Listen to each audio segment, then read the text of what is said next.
de memoria.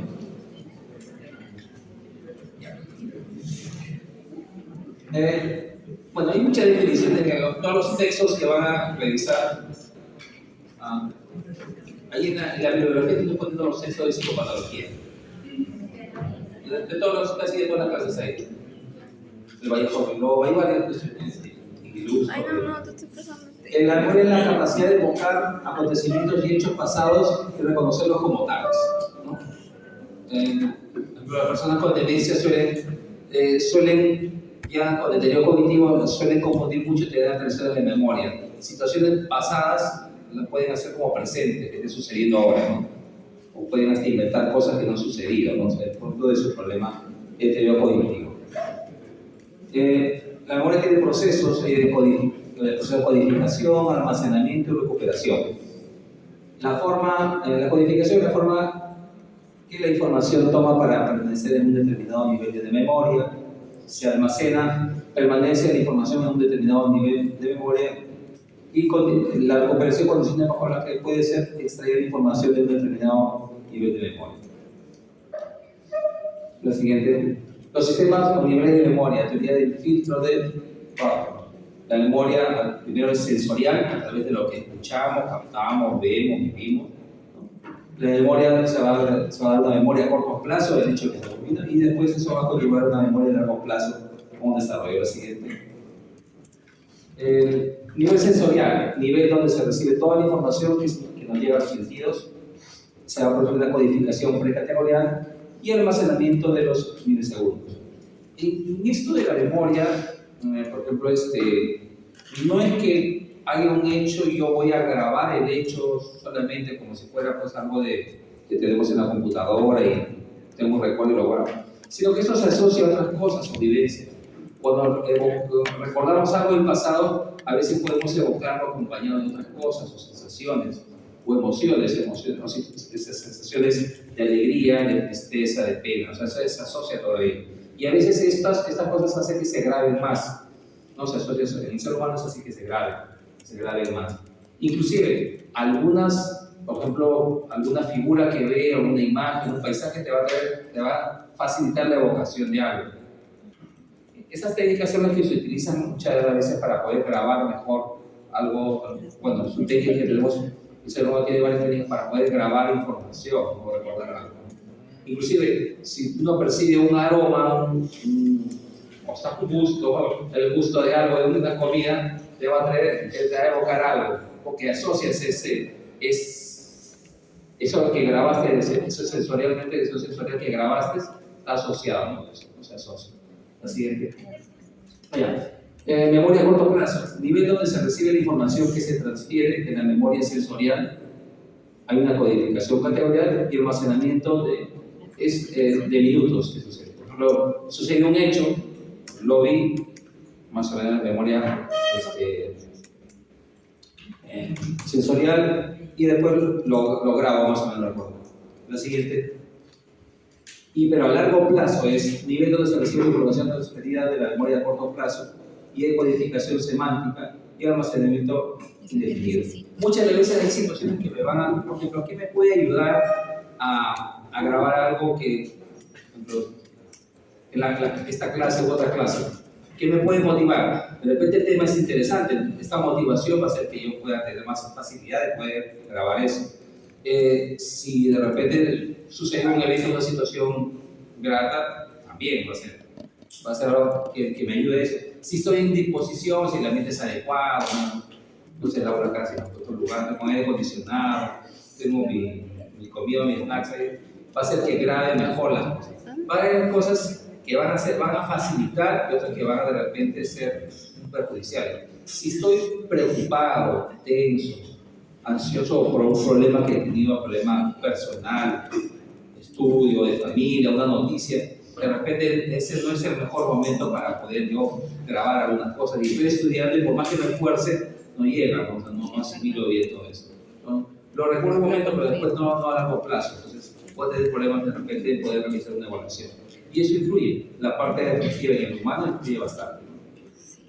Entonces la memoria, a través de los sentidos, hay una memoria sensorial, hay un filtro del mismo, y este filtro está en relación con esas cosas que estoy diciendo, un ambiente adecuado, situaciones de ansiedad, tensión que pueden provocar, cosas pros y contras, la memoria a corto plazo y después de largo plazo. La siguiente.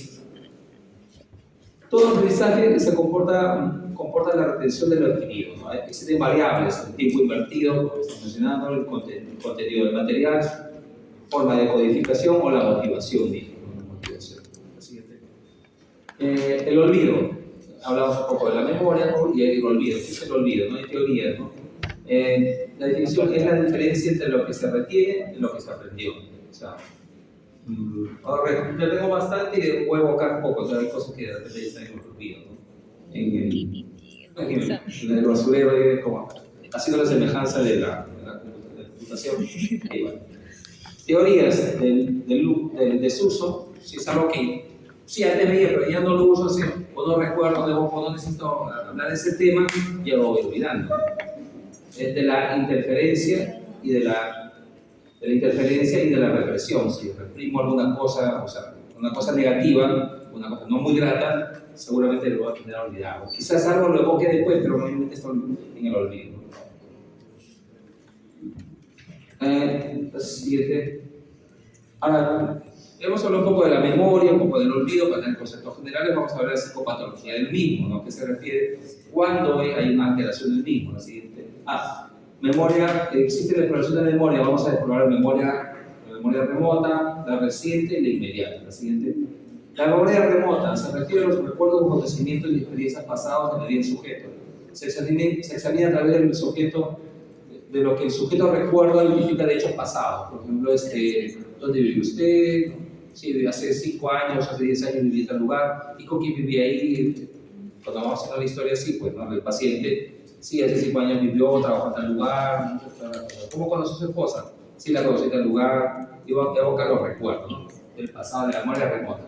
La anamnesis nos va a proporcionar una primera evaluación de la memoria remota, ¿no? Claro, la historia, la pregunta. La siguiente. Memoria reciente se refiere al recuerdo de aquello que ha ocurrido o que se ha presentado en minutos. Que tomó desayuno, cómo llegó al hospital, qué hizo, ¿no? Las anécdotas. Se examina a través de lo que el paciente recuerda, identifica o reproduce aquello que ocurrió presentado en minutos. También se utiliza la prueba del objeto escondido. La siguiente. La inmediata. Se refiere al recuerdo de aquello que ha ocurrido o se ha presentado apenas unos segundos antes. Eso es lo que hacemos en algunos test. Hay un test desde la memoria, le preguntamos al señor, recuerde, le voy a decir 3 palabras y me va a recordar: pelota, bandera, agua, ¿no? Pelota, bandera, muy bien. Pasan unos segundos antes. ¿Qué le dije? ¿Qué palabra le dije unos segundos? Pelota, bandera, agua. Sí, recuerdo. Su memoria inmediata está presente. Pero después de unos minutos, pasa un minuto, le puedo hacer otra prueba, le pregunto sobre atención, concentración, una frase, alguna cosa, lo distraigo y le pregunto las 3 palabras y si las evoca, si su memoria la anterior, inmediata, la reciente está conservada. Es la forma como evaluamos en una entrevista. A través de este es el Minimenta, ¿no? Polster, que más o menos que ideó esta técnica, es el Minimenta. Esta técnica nos permite evaluar atención, concentración, memoria inmediata, memoria reciente, todo eso nos permite evaluar esta. La siguiente. Los trastornos de la memoria pueden ser cuantitativos o cualitativos. Los cuantitativos, las hiperemnesias, es el aumento de los contenidos amnésicos de la conciencia, ¿no? Los recuerdos fluyen, atropelan la mente del enfermo y una fuga de ideas. Eso se puede presentar en pacientes bipolares, ¿no? Que están acelerados y tienen muchos recuerdos, va a recordar una, otra cosa, otras cosas. Recuerdan, ¿se entiende? A veces sí, ciertas situaciones tóxicas en el paciente con medicamentos o drogas también podrían ser que tengan estas características. La siguiente. Los cuantitativos tienen las amnesias, ¿no? La epidemia de las amnesias, ¿no? Se define como el trastorno que impide de forma total o parcial recordar la información. La siguiente. Las amnesias pueden ser amnesia lagunar, amnesia psicógena, amnesia retrógrada o de evocación y amnesia anterógrada o de fijación. Las amnesias anterógrada o de fijación se refiere a la incapacidad para formar o construir nuevos recuerdos mientras se retienen los antiguos. Esto es muy propio de las personas con demencia, por ejemplo, con deterioro cognitivo. Las personas, lo primero que van perdiendo son memorias de tipo de fijación o anterógrada, ¿no? No recuerdan las cosas que hicieron hace unos minutos, o sea, no las recuerdan. Recuerdan cosas del pasado, sí, pero las recientes no. La amnesia retrógrada de la educación se define como la incapacidad para recordar hechos y sucesos remotos pasados. Las amnesias lacunares se caracterizan por el olvido de lo ocurrido en un determinado periodo de tiempo, con buena capacidad de evocación para el recuerdo, pero los sucesos anteriores o posteriores de este periodo. O sea, por ejemplo, los pacientes que consumen alcohol, los alcohólicos, tienen periodos de amnesia, los que consumen drogas también tienen periodos de amnesia, y son de este tipo lacunarios, no recuerdan los hechos que sucedieron. Hay que mostrarle, decirle, pasó esto, a veces con grabaciones, mira, eso hiciste, esto pasó. No. O han sufrido accidentes, ¿no? Secuelas, accidentes de tránsito, TECS o ACVs, ¿no? Pueden tener amnesia lacunares. O postquirúrgicos, ¿no? Amnesias psicógenas son producidas por factores emocionales efectivos y no existe una causa orgánica, ¿no? Sí, situaciones, por ejemplo, pasa una situación X y los pacientes, una situación emocional y los pacientes pueden tener ciertas actitudes, por ejemplo, se disocian. En términos disociar, en otros términos se llaman conversivos, ¿no? Conversivos. Y en esos estados conversivos, ¿no? Las personas tienden a no recordar cosas o eventos que han sucedido, ¿no? Que le pasan. Y trastornos cualitativos se caracterizan por la distorsión de los recuerdos, tenemos las paramnesias. Así la paramnesia de la confabulación consiste en la descripción de acontecimientos que no han sucedido. Son invenciones efímeras que cambian de un momento a otro. Los pacientes con demencia tienen confabulaciones. La elaboración de supuestos acontecimientos lo lleva a cabo sin proceso de preparación. No son falseamientos conscientes e intencionados. El sujeto confrontado con la inexistencia de tales sucesos no lo sigue manteniendo. Por ejemplo, las personas mayores suelen decir, no encuentran algo y dicen, me lo han robado, se lo han llevado, ha venido tu tía y se llevó mis cosas. De repente recuerda que tenía unas ollas, o piensa que tenía unas ollas y echa la culpa a otra persona que se robó sus cosas, ¿no? Con favor, inventan cosas, ¿no? Pero no lo hacen con malicia, sino que tienen esos vacíos y tratan de llenar esos vacíos con historias. Entonces hay que ir preguntando con calma, paciencia y después cambiar el tema para que no te recuerde lo mismo siempre. La mitomanía consiste en la descripción de acontecimientos que no han sucedido. El mitómano. La temática no cambia tan frecuentemente, el falseamiento consciente y elaborado. El sujeto confrontado con la inexistencia de tales sucesos lo sigue manteniendo. Con el tiempo termina creyéndose la realidad de los pseudo relatados. Es una patología como tal, pero hay personas que son mitómanas y son un problema. Mi trabajo tengo uno. Todos ellos lo conocen. Me inventa cada cosa, pero es curioso, ¿no? Diga, ¿cuál es la diferencia entre la parte de confabulación y mitomanía? La siguiente anterior. Es que la mitomanía es consciente, el otro no. Y el mitómano obviamente se mantiene en su misma historia. Con el que confabula puede cambiar la historia. Sí, puede ser por eso, por otra cosa, cambia. La confabulación más en personas mayores con demencia, con deterioro cognitivo, la otra no. Es que tienen alguna ganancia muchas veces con ese tipo de conducta. La siguiente. Por ejemplo, la siguiente. Ahí está, por ejemplo, estos libros, ¿no? Estos libros de psicopatología, el primero, el de Cruz, es fácil de poder leerlo, es complicado. El Caponi también es fácil, de lectura más ágil. El que es más pesado es la introducción a la psicopatología de Vallejo Biloba, que es un español. Ese sí es más pesado, pero es bueno, si quieren. Creo que los tres lo bajan en internet, yo también lo bajé. Sí, gracias.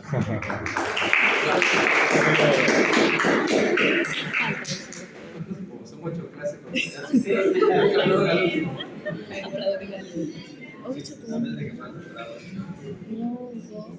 Pero son cortitos.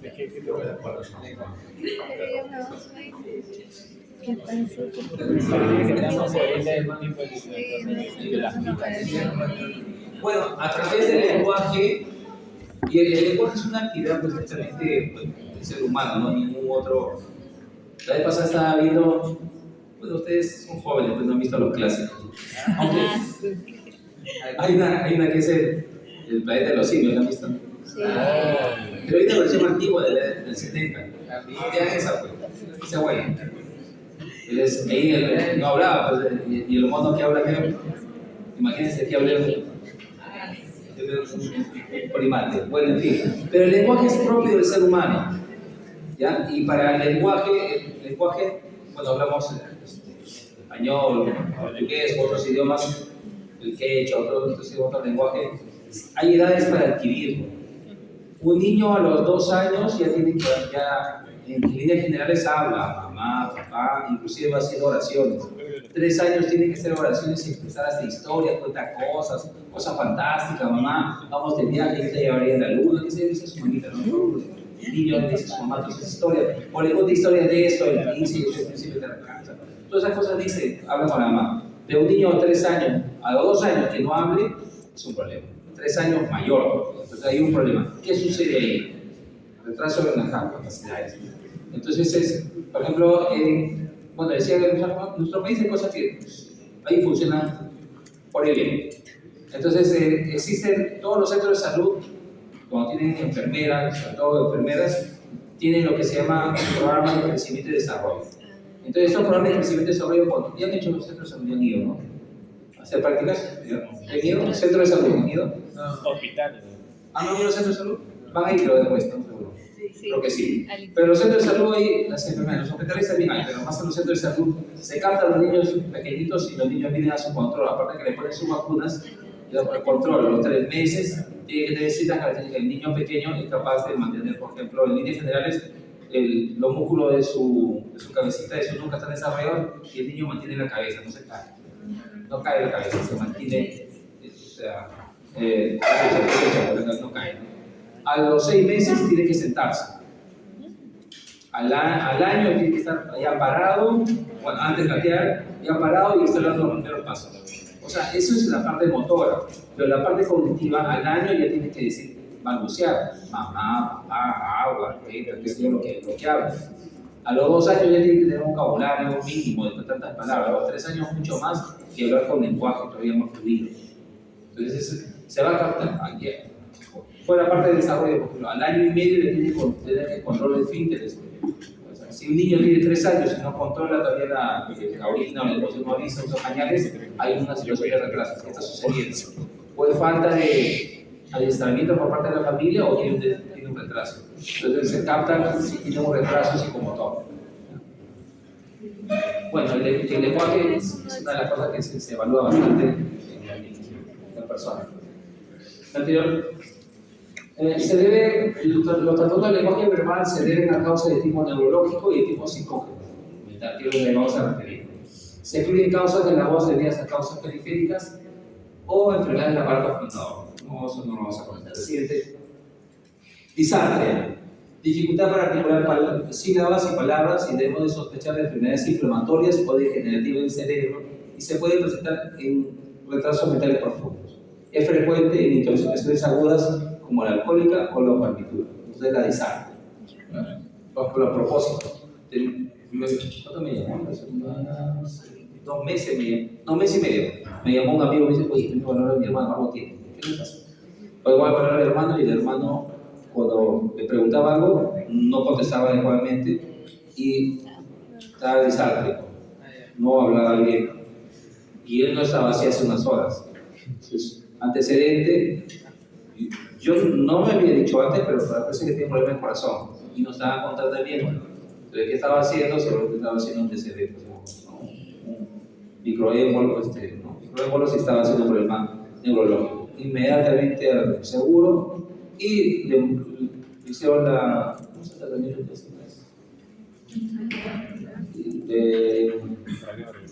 Trombolisis. Trombolisis, porque dentro de las 3-4 horas tiene que ser.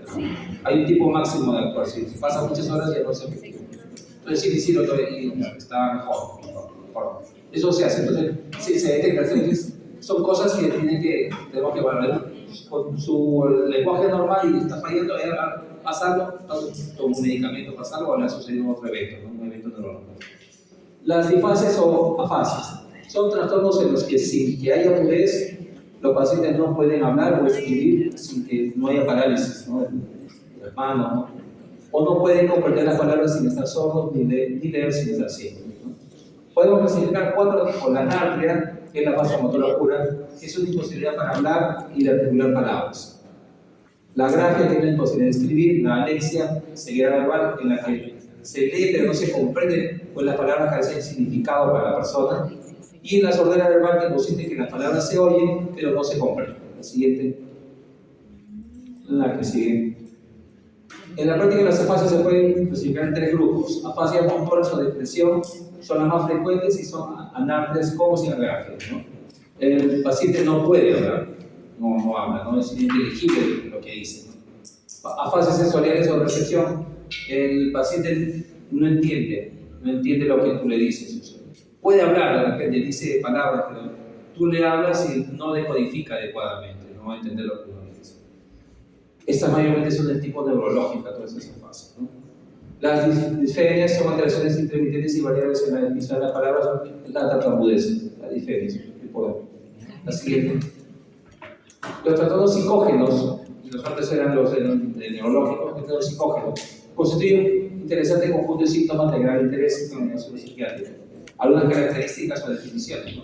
Taquifemia o taquilaria consiste en una aceleración de la emisión característica de la hipomanía y manía. El paciente habla y no para de hablar. Sigue hablando, habla, no sé. Y de modo muy acelerado, muy acelerado. No les doy el ejemplo, pero el ejemplo clásico es: ¿alguien se recuerda este vendedor de las Américas, Arpadones, ¿no? El que vende, dice, y promociona cosas en la televisión, salía a veces. Ya. Estas personas hablan y no para hablar, sigo hablando del tema.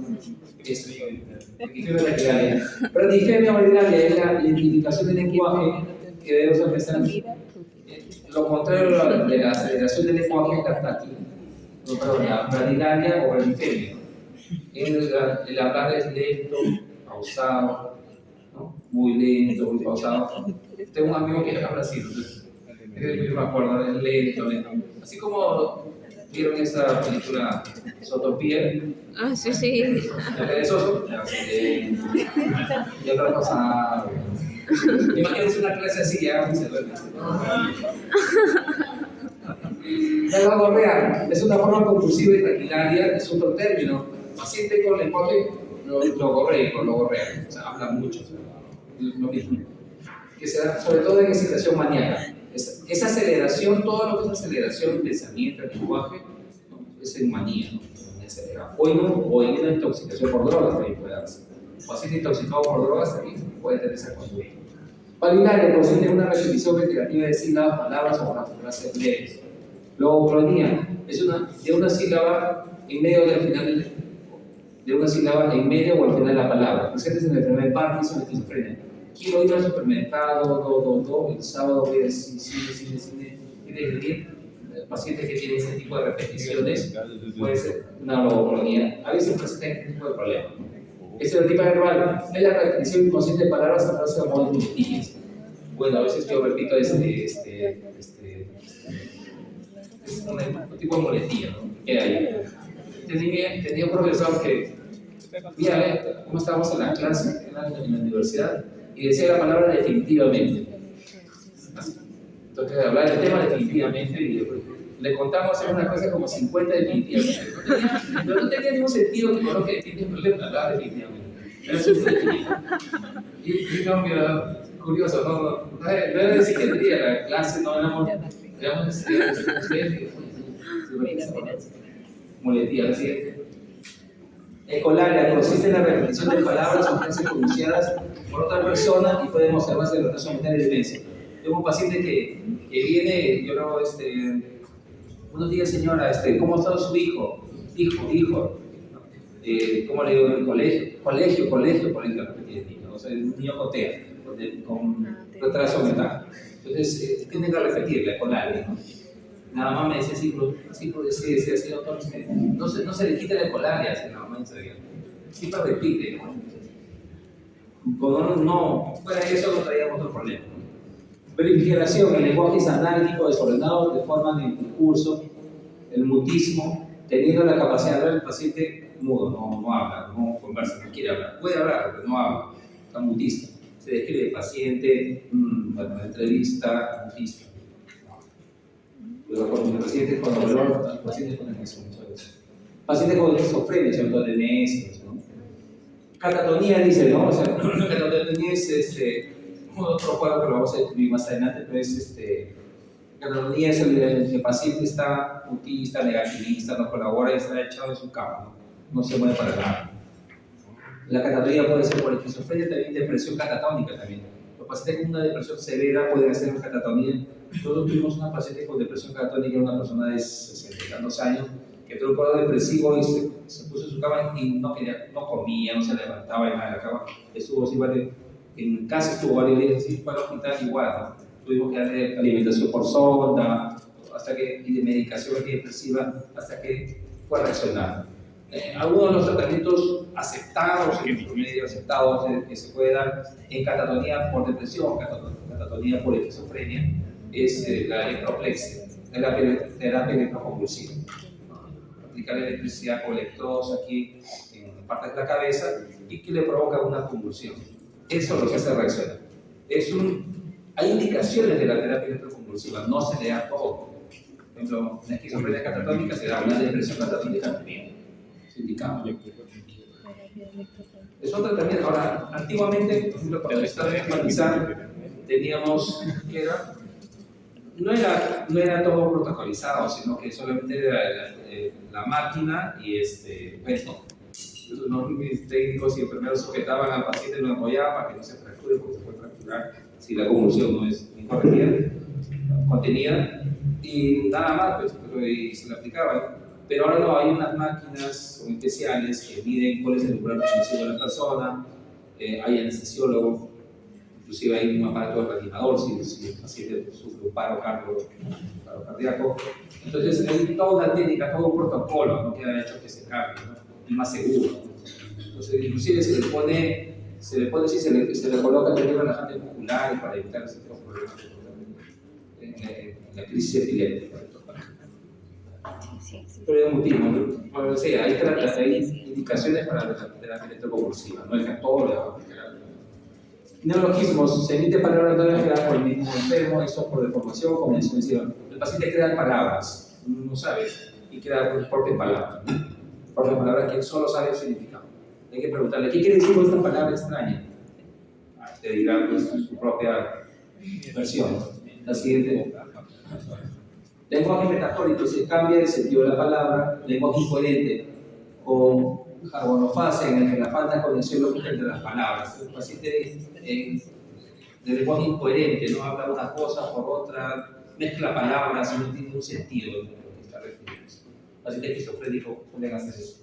Glosolar, el lenguaje incoherente formado por neologismos, alteraciones de sintaxis. Lenguaje telegráfico, ausencia de artículos, utilización de infinitivo, tipo de lugares incorrectos que alcanza su máxima de información en la sintaxis, ¿no? Para gramatismos en los que se utilizan palabras correctas y composiciones erróneas. Siguiente. Los trastornos neurógenos del lenguaje escrito, disgrafia, dificultad para escribir, y agrafia, la imposibilidad de escribir. Trastornos psicóticos del lenguaje escrito. Los pacientes psicóticos se frecuentan encontrar escrito correctamente redactado, pero con excesivos subrayados y signos, así como los copiosos, con muchas ideas de caracteres, como los copiosos, con muchas ideas de caracteres grandes y desiguales, que deben ser empezar en un síndrome maníaco. Siguiente. Creo que es una gráfica y así es, no sé si hace sus gráficas, ¿no?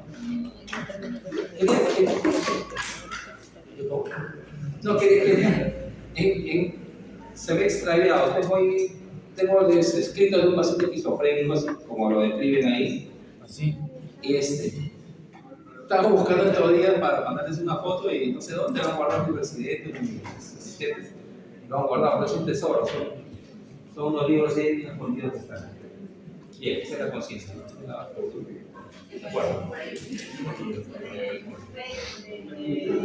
Ya, después de esa breve, Ya. Yo voy a ver todo. El otro Felipe no lo veo por lo menos. En la escuela, en la oficina. Tiene que salir a caminar. Ah, Sí. Le vamos a Hay que decir. inventarlo. Ya estamos llegando más Aquí. Lo que se que calcular eso.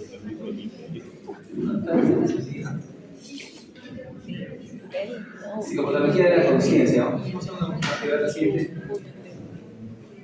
La conducta de un paciente con alteración de conciencia es tan variada que puede ir desde una extrema agitación a la inmovilidad del coma y la muerte. O sea, eso vamos a ver cómo varía, ¿no?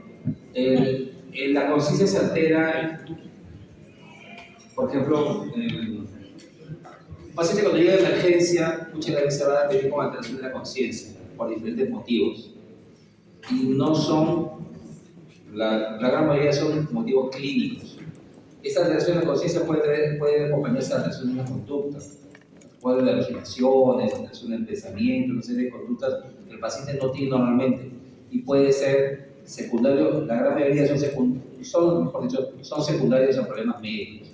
Por ejemplo, un paciente que tiene un DCB, un paciente que tiene una infección en el sistema nervioso central, un paciente que tiene una encefalopatía hepática, urémica, que se ustedes van a ir viendo, diferente intoxicación por una droga, un medicamento, paciente que intentó suicidarse con un medicamento, con fármacos, también va a tener una alteración de la conciencia. Entonces, lo más frecuente encontrar una emergencia, mejor dicho, la principal causa de problemas, podemos decirlo así, mentales o psiquiátricos, que comienzan psiquiátricos, no son las enfermedades psiquiátricas que la emergencia en general, son enfermedades médicas. O sea, por ejemplo, un paciente diabético se descompensa, va a tener un cuadro de delirio, alteración de la conciencia y una serie de cosas que se van a presentar. El término de conciencia procede de la línea inconsciente, conocimiento compartido, y se utiliza en tres significados. La siguiente, desde el punto de vista neurofisiológico, es el resultado de la actividad integradora y elaboradora de la corteza cerebral. Psicológicamente, es la percatación y reconocimiento de algo externo, por ejemplo, la situación, objetivo, cualidad, o interno, cambios experimentados por el propio yo. Y éticamente, la conciencia moral es el conocimiento del bien y del mal. La siguiente. El contenido de la conciencia, independientemente del tipo de proceso psíquico al que corresponda, si es percepción, memoria, pensamiento, fantasía, afectividad, motivación, y de la ubicación de su fuente, en el mundo externo y interno, es limitado por un proceso selectivo al que se conoce con el nombre de atención.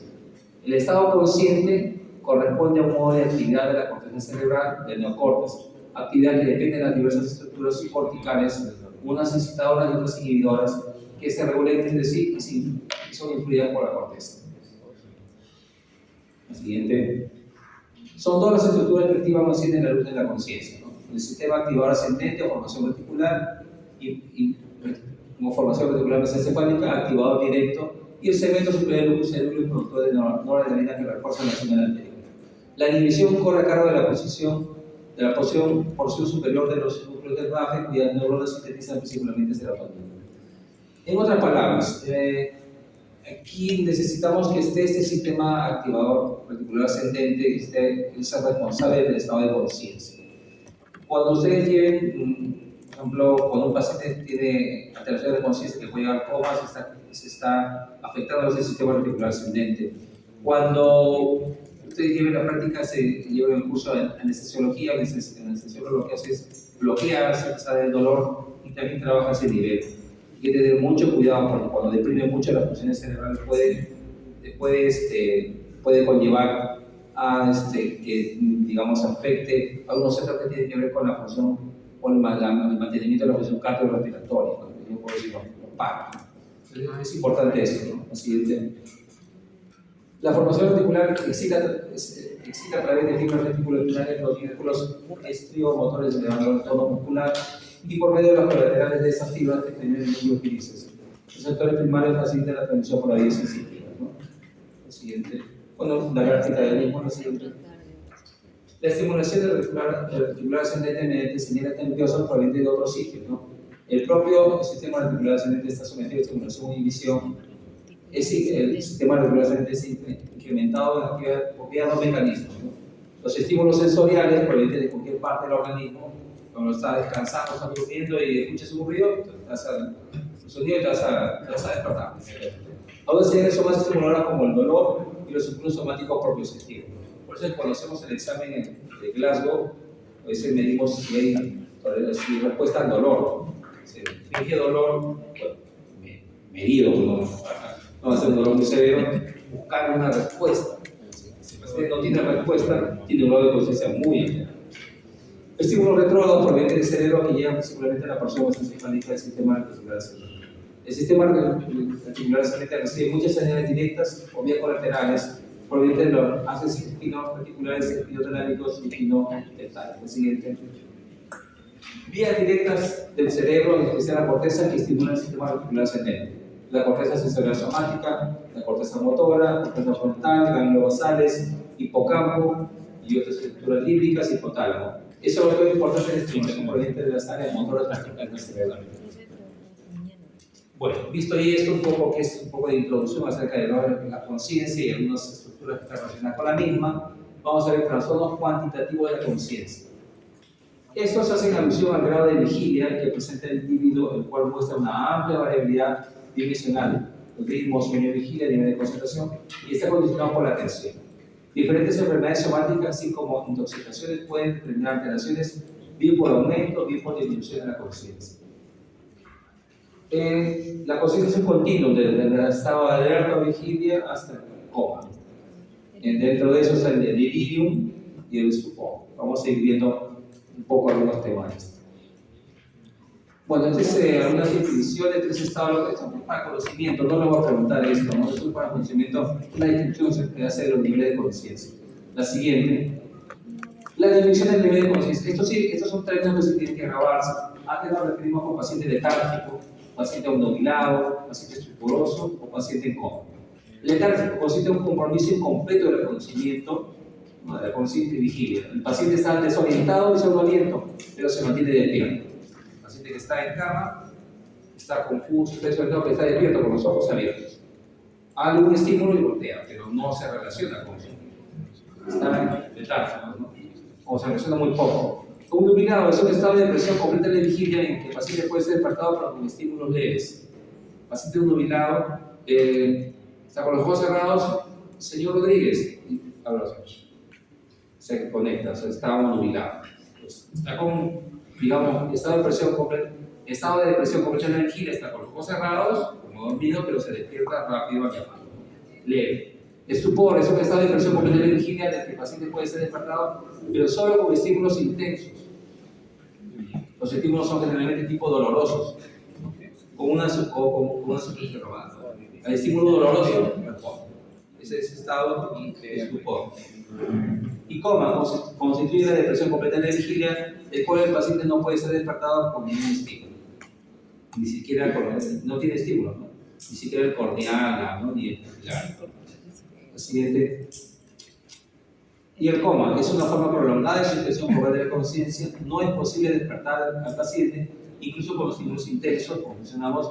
A diferencia de los casos anteriores, los reflejos, como de referencia al final, están abolidos. En el precoma están conservados el reflejo pupilar y el reflejo corneal, mientras que están ausentes los reflejos cutáneos y los reflejos tetinosos periféricos. En el coma se extingue también el reflejo corneal y finalmente el reflejo pupilar a la luz, encontrándose habitualmente en las pupilas dilatadas. Se pueden encontrar también modificaciones en el ritmo respiratorio, en el descendimiento intraoral de apnea y movimientos irregulares. La siguiente. Trastornos cualitativos de la conciencia. El trastorno de amplitud de la conciencia, el rasgo que lo caracteriza es un estrechamiento del campo de la conciencia, tiene una comprensión parcial y parcial del entorno. En los estados crepusculares, o sea, o a dormir o al despertar, en los estados crepusculares, se da una restricción de la conciencia y se presta atención a vivencias interiores con disminución o cese del que se presta al mundo externo. Se puede presentar automatismos, conductas motoras involuntarias, con cierta coordinación. Se ven también conductas impulsivas, simpatía activa, también aparecen actividad alucinatoria. En relación a la etiología, este cuadro puede deberse a diferentes causas orgánicos cerebrales, como epilepsias, traumatismos craneales, hipoxias, hipnosis, estados afectivos intensos, de disociación, etc. Grados de coma. La escala de Glasgow es algo que nos mide, que nos permite evaluar el estado de conciencia, es decir, cuán grado de profundo